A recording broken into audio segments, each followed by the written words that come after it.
Paradox Interactive, simultaneously the Jesus and Hitler of video game development. These guys have taken more than their fair share of my money over the years, and now they've just taken a little bit more. Imperator Rome. No more Victorians, no more crusading kings, no more European universalists. Now there's just 3 different flags and a shit ton of mana. Imperator Rome is the newest grand strategy game / long-term DLC based investment fund from Paradox Interactive, and boy has it copped a fair bit of criticism upon release. I wouldn't say that this game is bad, and in fact there are plenty of positive reviews about this game that applaud its depth and scope, but for a Paradox grand strategy game, it's a little bit shallow. Most of the criticism appears to be coming from current Paradox fans or from grand strategy enthusiasts, and I won't say that it's entirely unwarranted. Our Swedish overlords do have a bit of a tendency to release games that are a little bit janky upon release. Like I said, I don't think that Imperator is a bad game by any means, and I have enjoyed my playthroughs a fair bit, but I think that when you look at this game not as a strategy game, but as a Paradox game, it's easy to understand why some people feel underwhelmed. Let's get down to the basics. Imperator Rome is a grand strategy game typical of a studio like Paradox. You will take control of a specific nation / ruler, and through diplomacy, war, trade, and a bit of good old-fashioned cultural assimilation, you will expand your influence and build your grand nation. Imperator still does what the Paradox grand strategy games do best, which is allow you to take history on a totally different course and give you a nice big open sandbox to play around in.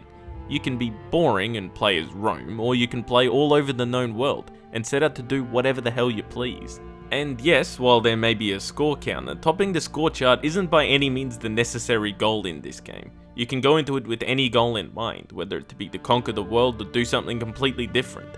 The world is split up into provinces, and in Imperator's case, the provinces are then split up into cities.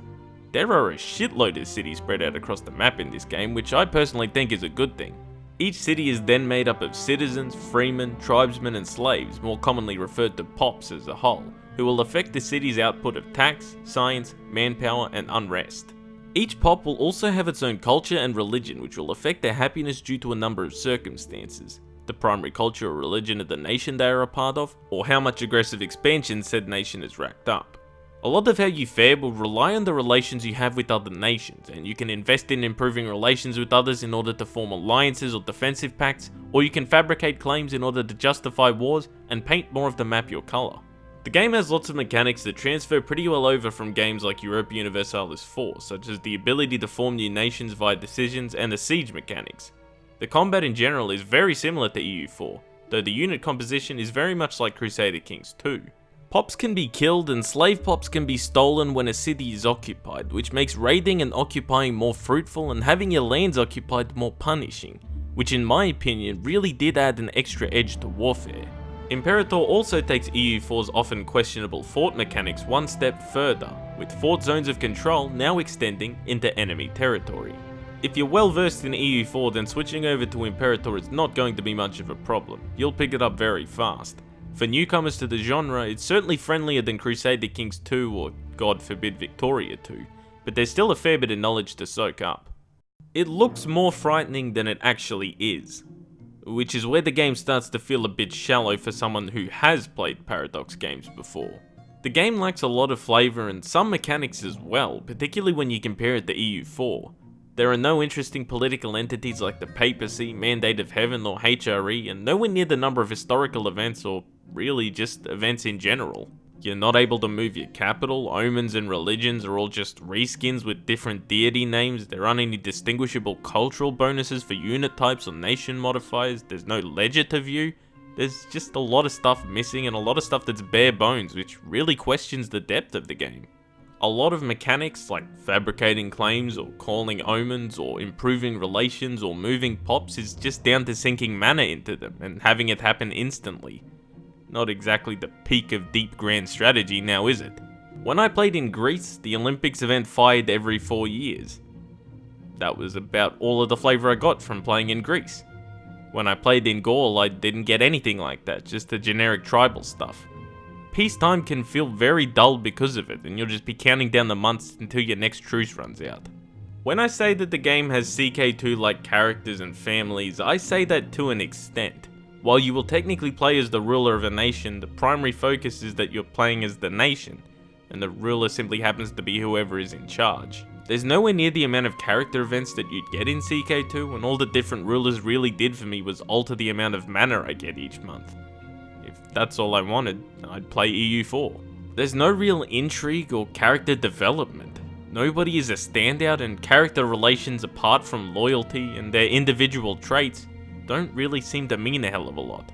The AI is also very lackluster. They don't seem to be fantastic at warfare, and they just make some weird decisions at times, as well as seemingly not making a lot of sense when negotiating peace.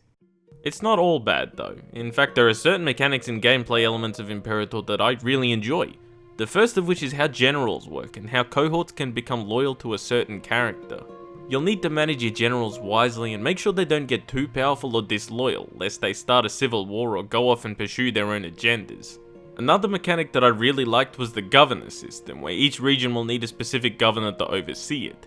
From there, specific policies can be taken in order to improve tax, assimilate pops, or grant further autonomy, and keeping on top of province loyalty is important. Having to manage the noble families and making sure they were given enough jobs to prevent them from becoming scorned and losing loyalty was also a nice mechanic that ensured you needed to be more critical as to who you assigned government roles to. Another mechanic I thought was good was splitting nations into separate tiers to the number of cities they controlled. It meant that expanding quickly left you with no allies, as you can only ally within your tier, and it meant that guarantees and defensive pacts were much more prevalent than in games like EU4 and CK2. Overall, it made diplomacy much more interesting and strategic, especially in regions of the map where there were lots of smaller fragmented nations, which was really nice. So really, there is still quite a lot to like about Imperator, and that's also arguably its biggest problem. It has a lot of great ideas, but in a lot of ways it's shallow and bare bones, which is what really lets the game down. This next point is something that's becoming a bit of a theme on my channel as of late, but the UI isn't great. I think it's functional enough, but it lacks a bit of polish and doesn't look spectacular, and could certainly do with some quality of life additions, considering they didn't put a fucking ledger in the game. Outside of the UI, however, the game looks fantastic. Comparatively, of course, for a grand strategy game it looks really nice. I very much in particular enjoyed the map itself, and the semi-translucent political map mode looks awesome. The different map modes available are useful just as they are in any other Paradox grand strategy game. Clarity is very important in a game like this, especially when there's a fair bit of detail when it comes to map population and cultures and such. The lack of different unit models to distinguish between infantry, chariots, archers and so forth was a little disappointing, but I'm sure Daddy Johan will have some nicely overpriced unit models for us to remedy that in the future. The music is pretty good, pretty standard for a Paradox game and fitting for the time period, but I did seem to hear the same track over and over a lot of the time.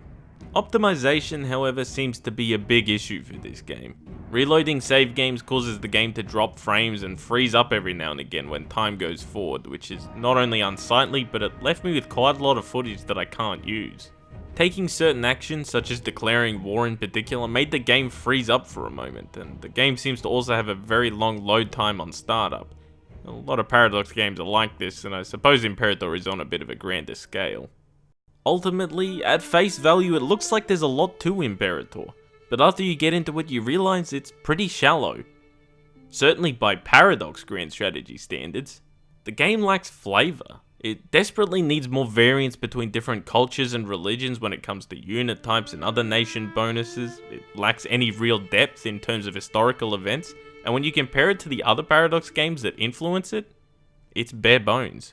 And yeah, it's only just come out and DLC is gonna make it better, but so what?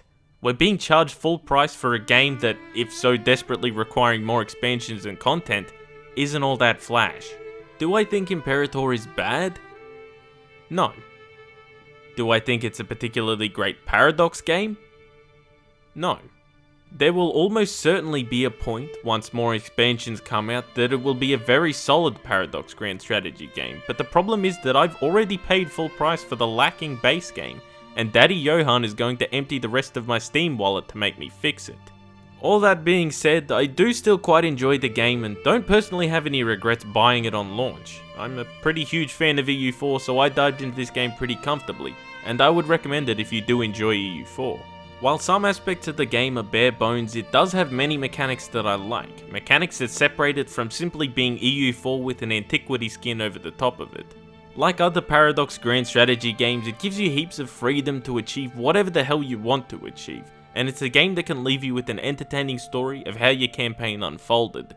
If you're not sure about it or are new to the genre, I might recommend buying this game when it goes on sale, or as much as I hate to say it, wait a while before some more juicy DLC comes out and the game has a bit more flavour and its mechanics have been further embellished. So until then, maybe just go back to EU4 or CK2 or whatever other time sink it is that lets you escape from your painful existence that takes your fancy.